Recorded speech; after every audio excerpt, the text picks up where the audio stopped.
needs to make a choice. Who is a better ally? Number one, I don't think we are on any fence. What has happened is that in recent years, we have withdrawn from that area. We used to be a very active player. We were the only non-Muslim country to vote against the partition of Palestine in November 1947 because we'd been through the trauma of partition ourselves. We knew that partition would be no solution. And I still think the only solution is the one that was given by Jawaharlal Nehru then, which was rejected by both sides. I expect it will be rejected now. But the two-state solution is a flop. It hasn't succeeded. And the one-state solution is the only alternative. Now, over the long run, I don't think there's a problem because I think Jewish Israel is bound to disappear by the middle of the century. Their Arab population inside Israel is growing at such a fast rate.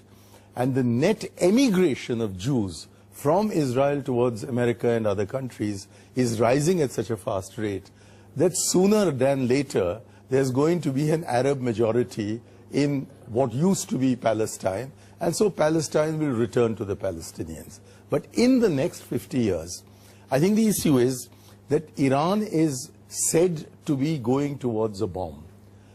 But Israel already has a bomb. And if Israel didn't have a bomb, I don't think this issue in Iran would have arisen. Also, the architecture of nuclear security in the world is completely flawed. From 1967-68, apart from India, Pakistan and Israel, who for different reasons rejected the non-proliferation treaty, the rest of the world went in, but it was an unequal treaty. It said that those who don't have the bomb will never have the bomb, and said that those who do have the bomb may at some stage work towards the elimination of the bomb. Not until we have a move towards nuclear disarmament as such, the elimination of nuclear weapons, will you stop countries which in '67 didn't have the knowledge or the technology from today going to the edge, to the threshold, and saying we don't want to make the bomb, but if push comes to shove, then we will. So what we have to do is to stop push going to shove and not think to ourselves that the only alternative is that since push is going to come to shove, therefore let's make a choice between the two. I think we can have a very good relationship with Iran.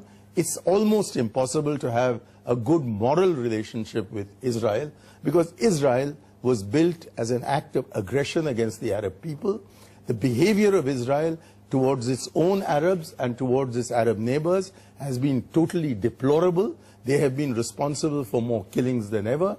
And as far as the car accident in Delhi is concerned, which you used as the excuse to start this debate, no one knows whether it was an Iranian who put that device onto an Israeli car. But what we do know is that the device used there was the same as the Israelis have used to kill more than one Iranian nuclear scientist. So what is it that you're suggesting then, a conspiracy theory? I don't know who killed him.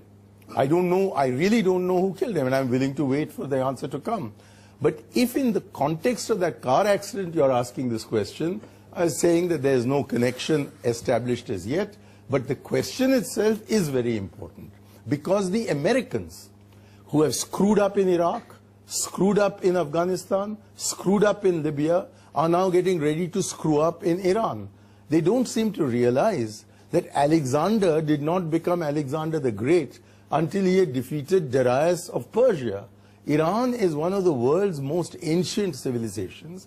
It has maintained a continuity which you often don't find in the Arab world, which has sort of forgotten its past. In Iran, the past is very much with them.